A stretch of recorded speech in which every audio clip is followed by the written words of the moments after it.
पूरन पाव YouTube channel को सब्सक्राइब करें।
सुनता सुनता धीरे धीरे कहना मजा लेंगे ना तो धीरे धीरे मजा लेंगे।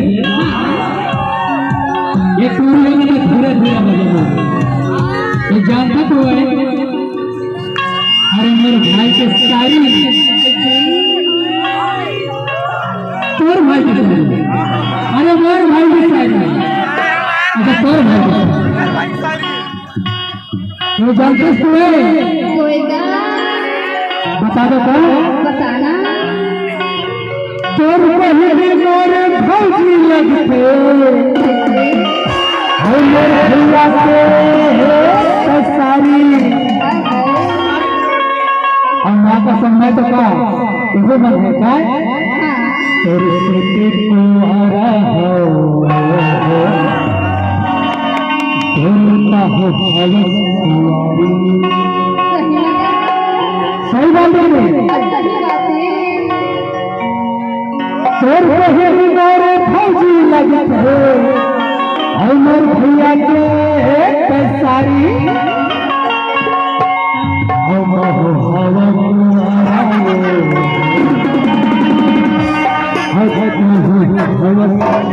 जो